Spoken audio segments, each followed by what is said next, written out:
નમસ્કાર, આજે સોનલ કિચનમાં આપનું સ્વાગત છે। આજે આપણે બનાવીશું શિયાળાની સ્પેશિયલ વાનગી સરસોદા શાક। તો એના માટે આપણે જરૂર પડશે સરસો, એટલે કે અત્યારે શિયાળામાં જે રાયડો ઉગતો હોય છે એ, પછી મૂળાના પાન લીધા છે આપણે, મેથી, પણ મેથી આપણે બિલકુલ થોડી ઓછી લેવાની છે, કેમ કે પછી સબ્જી આપણી કડવી બની જશે। કોથમીર, 3 ટામેટા લીધા છે, એની આપણે પ્યુરી બનાવી લઈશું।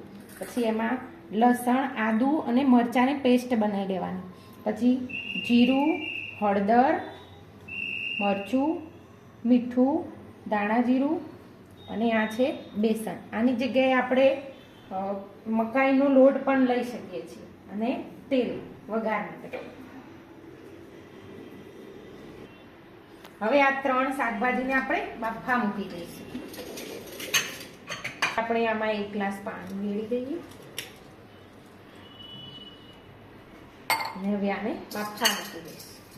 હવે આપણે આને 1 સીટી વાગે ત્યાં સુધી બફા દઈએ, અને ત્યાં સુધી આપણે ટામેટાની પ્યુરી બનાવી લઈએ અને આ પેસ્ટ બનાવી લઈએ। હવે આપણે 1 સીટી વાગી ગઈ છે, તો કુકર ખોલી દઈશું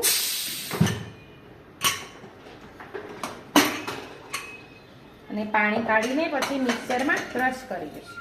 હવે આપણી પ્યુરી તૈયાર થઈ ગઈ છે, તો હવે આપણે વઘાર કરીશું। તેલ ગરમ કરવા મૂકી દીધું છે। હવે એમાં જીરું એડ કરીશું, પછી એમાં આદુ, લસણ અને મરચાંની પેસ્ટ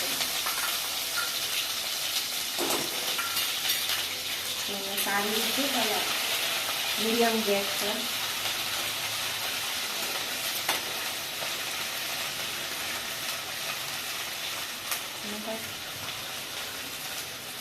હવે આપણે આમાં ટામેટાની પ્યુરી એડ કરીશું।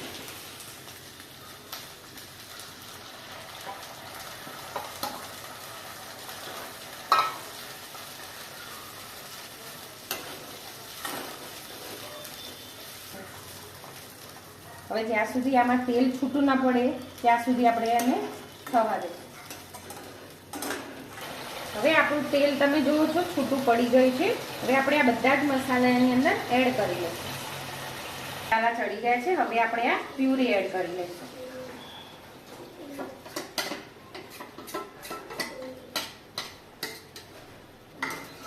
બરાબર હલાવી લઈશું, અને આ પાણી જે છે આપણે એને બાફતી વખતે જે કુકરમાં પાણી વધ્યું હતું એ પાણી છે, એ આ પાણી આપણે આમાં એડ કરીશું।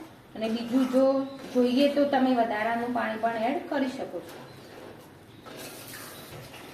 હવે આપણે આ ચણાનો લોટ અંદર એડ કરીશું, પણ થોડોક થોડોક આમ આપણે ભભરાવીને એને હલાવતા રહેવાનું, નહીં તો એના ગાંઠા પડી જશે। હલાવતા જઈશું, થોડું થોડું ઉમેરતા જઈશું।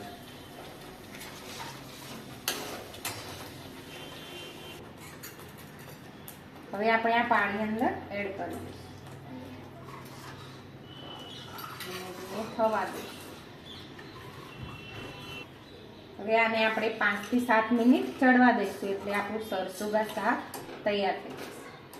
હવે આપણું શાક તૈયાર થઈ ગયું છે, અને આપણે એને પ્લેટમાં કાઢી લઈશું। આને તમે ગરમા ગરમ મકાઈના રોટલા અથવા તો પરોઠા સાથે પણ ખાઈ શકો છો। હવે આપણું આ સરસોદા શાક તૈયાર છે। જો તમને મારી રેસીપી સારી લાગી હોય તો મારી ચેનલને લાઈક, સબસ્ક્રાઈબ અને શેર જરૂર કરશો। Thank you.